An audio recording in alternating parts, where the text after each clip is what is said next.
Welcome to Breaking Doctrine, Foxhole Fundamentals, a U.S. Army Combined Arms Center podcast. The views and opinions expressed in this podcast do not necessarily reflect the official position of the United States Army, the U.S. Army Training and Doctrine Command, or the Combined Arms Center.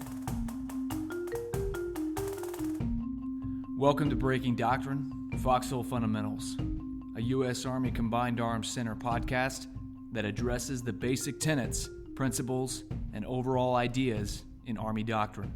I'm Captain Wyatt Harper, and this podcast topic is planning pitfalls.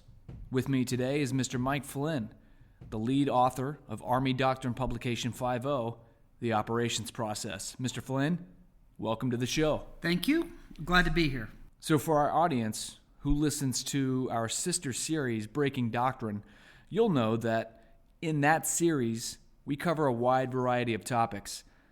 We do cover some tactical implications in doctrine, but the show tends to focus on operational and strategic level subjects. The amount of research that goes into each Breaking Doctrine episode is quite thorough, often taking weeks, if not months, to put a show together. In Breaking Doctrine Foxhole Fundamentals, we'll explore some fundamental doctrine-related subjects, along with guests who are selected for their subject matter expertise in the topics. In this episode, we're going to narrow our discussion to one specific aspect that ADP 5.0 warns us of: planning pitfalls. We're going to kick this discussion off by reviewing an excerpt from ADP 5.0. CAD is now producing audiobooks, so this is lifted directly from the publication. Planning pitfalls. In war, leaders of small units are usually no more than 1 or 2 jumps ahead of physical and mental exhaustion. In addition, they run a never-ending race against time. In such conditions, long, highly involved orders multiply the ever-present chance of misunderstanding, misinterpretation, and plain oversight. Infantry in Battle, 1939.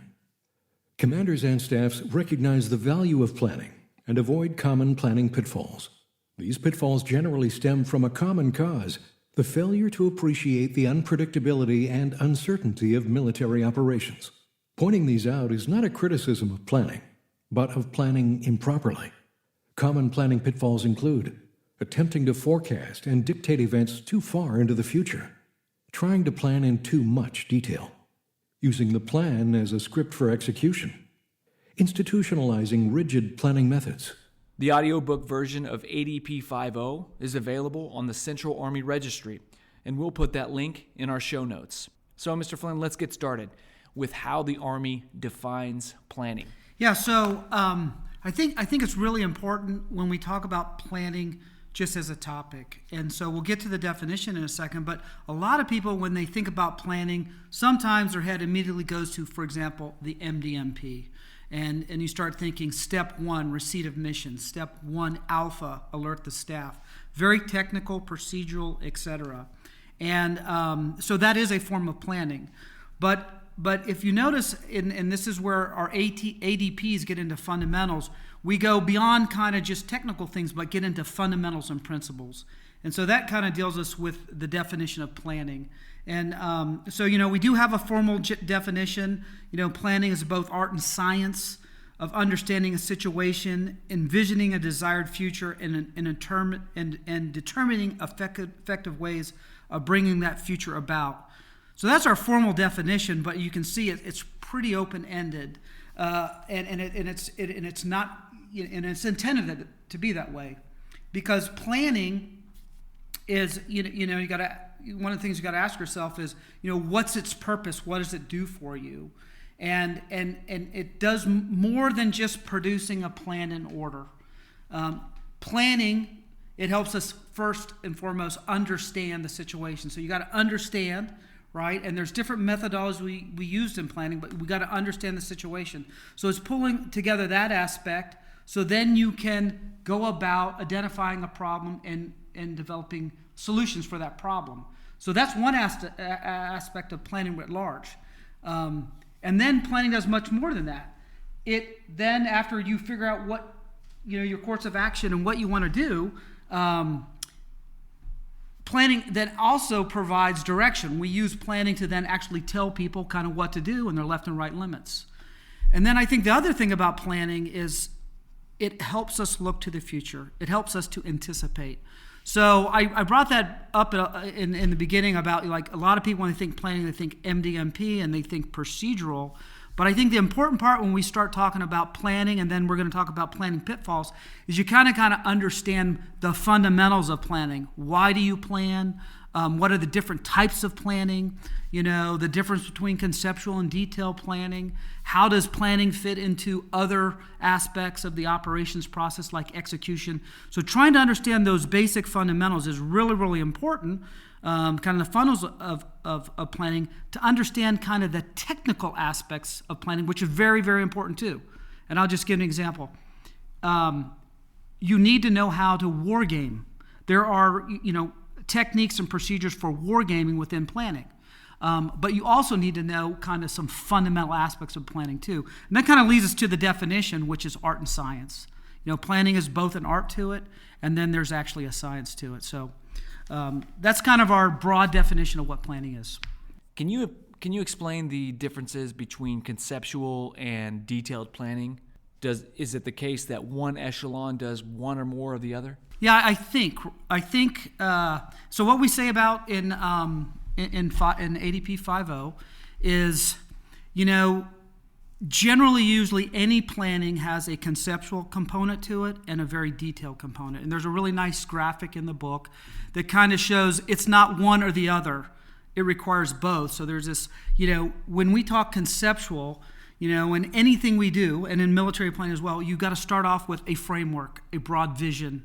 And then that vision, as we decide on kind of what our framework, our broad approach, or how our course of action, or how we're going to accomplish the mission, that's more conceptual, but there's so much detail to it.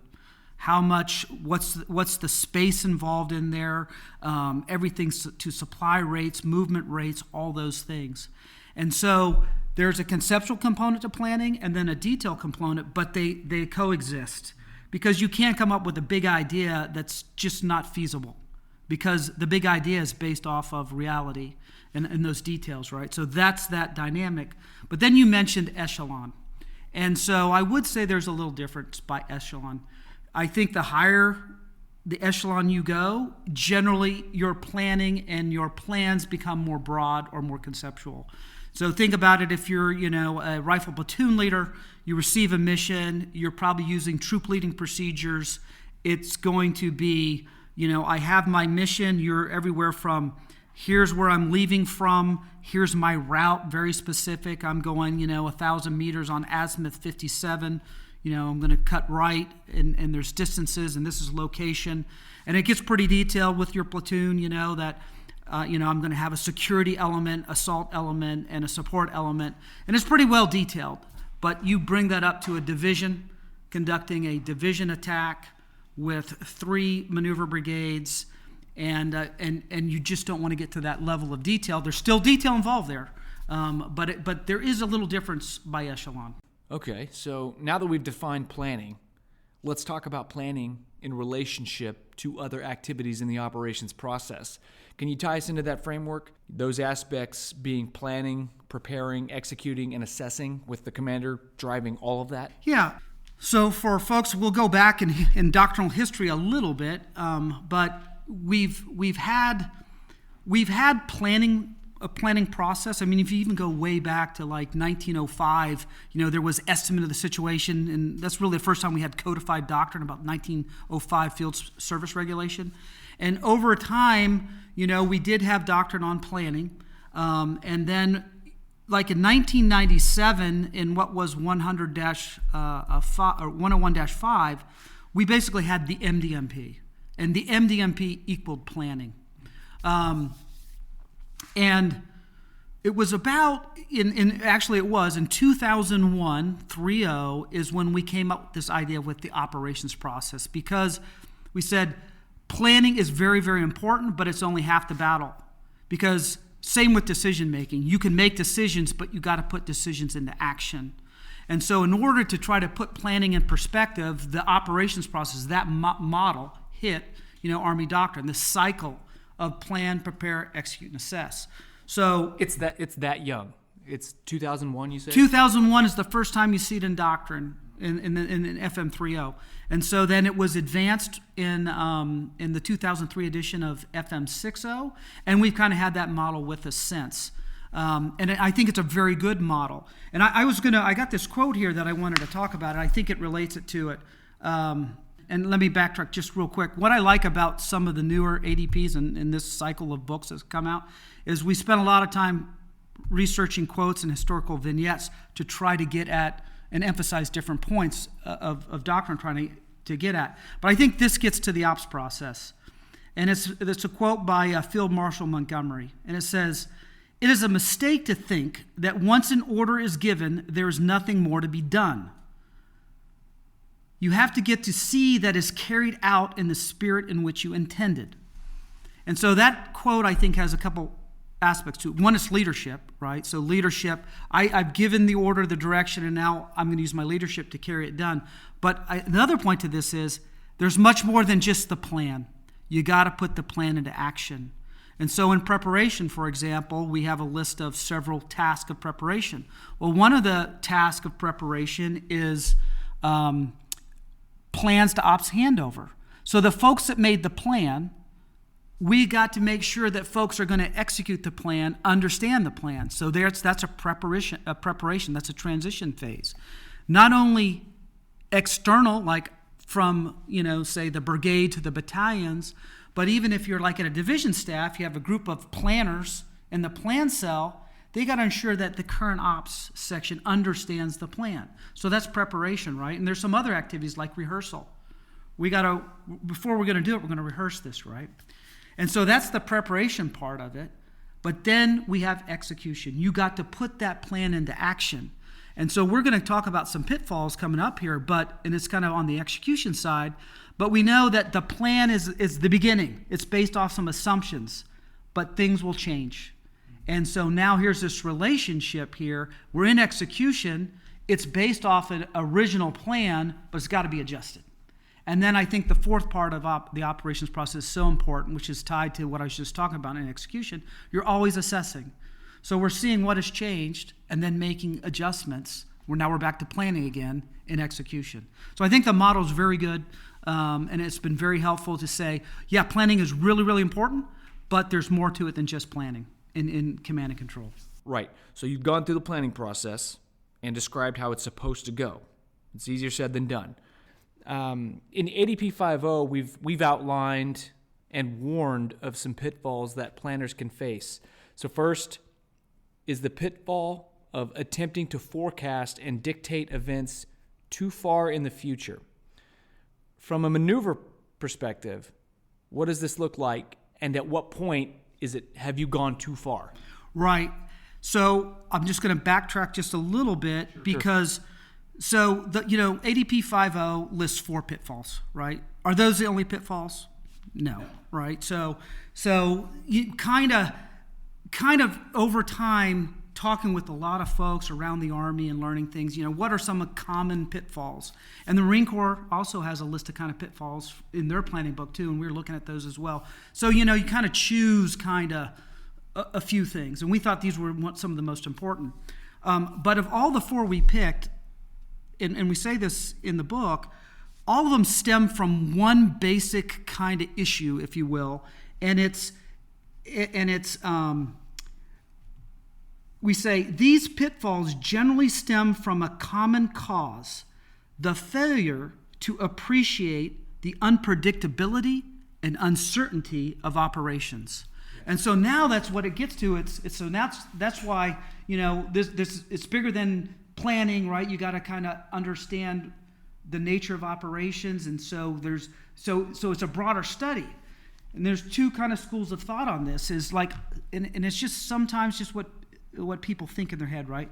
You kind of believe that things would generally are predictable, and then you can go about taking action along that predictable nature, or you kind of say, hey, the enemy's got to vote, things are going to change, and I need to be a little bit more flexible. So I think that gets down to the essential idea about how you view operations is going to be how you plan. And so what we're doing is we're cautioning against some things. And so your first question is like, well, forecasting the future, what is too much? And again, now we're back to art and science, right? And it's judgment. And you don't want to ever say this, it depends, but a lot of times it does depend on the situation. But you probably could have some general rules of thumb. And depending on echelon. But I mean, let's just take a division, for example. You probably are going to be able to, forecast and have a relatively detailed plan of the first phase or phases of your operation. But you notice how, like, say, for example, again, in a division attack, after like phase 2, they're no longer solid objectives, they're dotted objectives. Because we think we may get there. And the level of planning associated with that is we're not spending a lot of time on that. We're aware, we think there's potential, things are going to happen, but we're not we're not positioning and planning and setting everything up that it's going to go just that one way. So it's a judgment call about how far, you want to plan into the future, but there's limits to how far you can go, be effective of thinking about what may happen in the future. So that's going to kind of guide your plan. Yeah, and so then that leads to kind of like branches and of course sequels. You mentioned being able to kind of shift fire on what's going on. So they sound very similar, but those are different. Right. Can you go into the difference between those two? So by definition, a sequel can be based on outcomes of current operations to include both success, stalemate, or defeat. Can you go into that a little bit? Right. I think the best way to delineate between branches and sequels is if you were to think about, and again, let's go back to phase. So you're in a current phase of the operation. Let's just say you're in the defense. And so this is at a tactical level. You're in the defense. The branches kind of are going to get at the what ifs that occur in the defense. What if we think the enemy generally is going to attack from this direction. What if the enemy attacks from that direction? So we're actually going to have, depending on the level of detail, we're going to have a branch plan to cover what if that happened. And those are normally, depends on echelon, et cetera, but those generally are developed pretty thoroughly. And they're associated with decision points and all those things. And I think it's essential, right? It gives us options. What a sequel is a little different, and probably we now need to be thinking at higher echelons. Core and above, not necessarily, but it's generally what happens after success or failure. And it normally represents it can in some cases, a new mission in itself. Complete task organization of the force. So you're going from the defense, and if that's successful, my sequel is the counteroffensive. That's a big kind of it's a more broader kind of change. So you're still thinking about it, and it could be in somewhat detail, but I think that's a little different way of explaining branches and sequels. So right just there, it's easy to fall into our next pitfall, which is trying to plan too much in detail. I found it interesting reading through 5.0 that it says the less certain the situation, the fewer details a plan should include. It sounds a little counterintuitive. I get it, but can you kind of go through that as well? Yeah. So again, it's really art, right, and judgment, and none of this is solid. But think of this situation. So let's go back to the defense again. Say I'm in a brigade defense, and I'm not quite certain the direction the enemy is going to attack from. So I got a couple choices. I can now sit there and go, well, I'm going to account for every kind of possibility, and I'm going to be planning in detail, and I'm going to be assigning of forces to cover all things. Or I can say, I'm not quite sure, so what I'm going to do, and this is part of the planning process, and of course the commander's involved in his commander guidance given this, instead of doing quite that, I'm going to just develop a larger mobile reserve, right, that I'm going to locate in a position where it can respond to those three possibilities. And so in a sense, that's less detailed, right? Yeah. And I'm not trying to get to the, preposition where that reserve is going, in all those different ways. I'm less certain, so therefore I'm going to account for this by if I'm real certain, for example, and I know I just kind of skipped subject, but on the offense, if I'm very, very certain, I can have a very deliberately planned attack because I know everything, right? But if I'm kind of less certain, I might want to choose to do a movement to contact and assign folks axis of advance instead of very specific lanes and routes. So that's kind of what we're talking about, is the level of uncertainty and certainty and the amount of detail. But again, it's judgment, situational dependent, it's art. We kind of learn these things as we do them through training and education and experience. So there's not really any easy answer to it. Yeah. I like that example of the reserve. It brings about another example of planning, because there's a reserve leader, a reserve commander. Now they have, in your example, those 3 options. They're going to plan their reserve response, right? Then it brings about the importance of that shared understanding. Right. Some operations can be quite complex, and there's a need for finite details. However, this leads us to the next one, which is using the plan as a script. Can you talk us through that? Because it's hard to imagine soldiers not seizing an opportunity if given the chance. I feel like this is closely tied to the climate of the command. What are your thoughts? Yeah, I think there's 2 aspects to this, and so you did mention there are some aspects of an operation that seem to be very scripted, and I'll just say synchronized. They need to be synchronized, and we can go an airfield seizure, we can go in air assault operations, we can do a river crossing, we can do a deliberate breach, and because there's lots of moving pieces that have to be pulled together in a time frame, it's in a sense highly synchronized. But let's go the word script, because we know that probably something's going to happen that messes up that synchronization. So now here's where we get to the idea of script. So we still have a very kind of detailed plan to get us through this, but when something goes wrong, right, we don't keep doing the things just because the plan said it. The script, we got to adjust. And that's the point we're making it. So it's almost like if you were making that a pitfall, it would almost be on the execution side.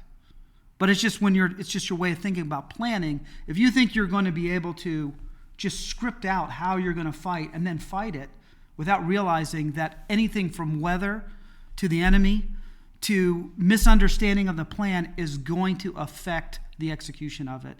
And so we're not just going to keep following. If things change, you can't keep following the plan. Yeah, you can't keep sticking to the plan that doesn't work. Now you're right. But here's another point thing. This is where you get into command and leadership. But just because you have a couple flaws don't mean you come off plan, right? Then now we're into command decisions of when do you change your plan. That's the art. Right. And it's really, you were starting to get it, that's the business of commanders. Because, combat is very difficult and hard, right?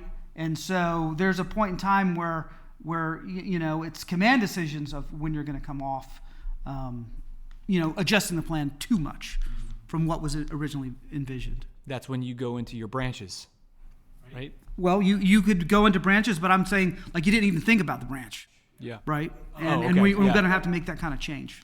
Okay. A rapid choice. Right. Finally, the last one we have is sort of a consequence of falling into these traps continuously, and these pitfalls become institutionalized. So what does that mean to be institutionalized, and is there a certain echelon we're discussing here? Well, I think what we're trying to say here on the pitfall of using planning, using the planning process itself. For example, you have the MDMP, and the MDMP in doctrine says you normally do 3 courses of action. And you institutionalized that idea that I always have to do 3 courses of action. You don't have to do 3 courses of action because, and that's since we're saying you're using it, you're institutionalizing the process itself.